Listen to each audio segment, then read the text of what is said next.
What if a child vanished on her way home? And the truth was hidden for decades, right where no one wanted to look? Villingen-Schwenningen, Germany. A small town with orderly streets and familiar faces. A place where parents believed their children were safe walking home alone. In the early 1980s, a young girl set out on a routine path she had taken many times before. She never arrived. This disappearance would later become known as the Villingen Cold Case, one of Germany's most haunting unresolved mysteries. No witnesses came forward. No screams were reported. No immediate signs of a struggle were found. At first, people assumed a misunderstanding. Maybe she went to a friend's house. Maybe she was hiding. Maybe she was simply late.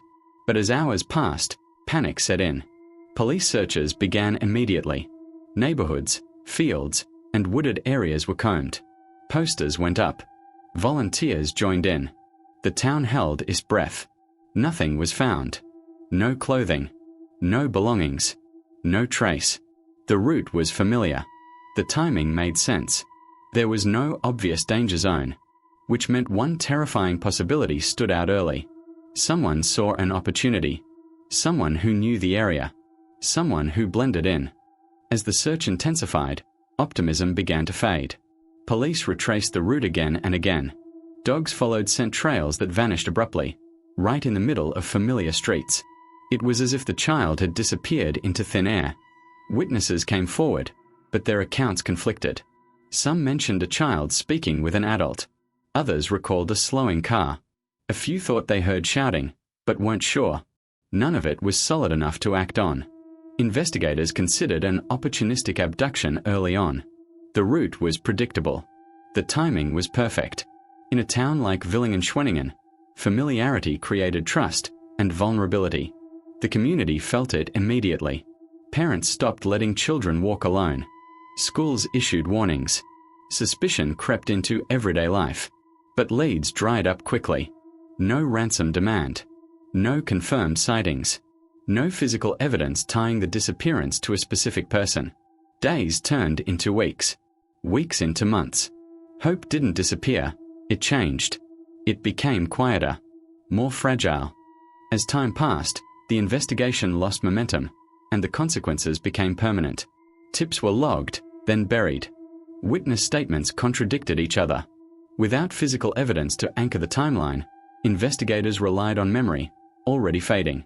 Rumors spread. Names circulated quietly. Certain adults were whispered about. But nothing crossed the line from suspicion to proof. The case began to drift. Detectives were reassigned. Leads went cold. What once felt urgent became historical. A file revisited only when something new appeared. Nothing new appeared. For the family, waiting became its own trauma. Birthdays passed. School years ended. Life moved forward, except for the child who never came home. Years later, investigators would admit something chilling. If this case had happened in a larger city, with better surveillance, or even one clearer witness, it might have been solved. Instead, it existed in the worst possible space. Too little evidence for certainty, too many possibilities for closure. Decades later, the case resurfaced, not through confession, but reconsideration. Cold case investigators reopened the files, questioning early assumptions. Old statements were reread. Timelines rebuilt. Missed opportunities became visible in hindsight. The questions shifted. Why were certain tips never followed? Why were some witnesses dismissed? Why did potential suspects fade without explanation? The answers weren't dramatic. They were procedural, human, and irreversible. This was before DAN databases, before surveillance cameras, before digital trails. Once the early window closed, there was nothing to recover later. New appeals were made. Age-progressed images released. The public was asked to remember something small, something dismissed long ago. But memory doesn't age well. People moved away. Some passed on. Others no longer trusted their recollections. What remained was a haunting possibility. The person responsible may have lived an ordinary life afterward, untouched, unseen, protected by time. Today, the Villingen Cold Case remains unsolved. No remains. No arrest. No proven version of events. For the family, time hasn't healed anything. It has only turned questions into permanent companions.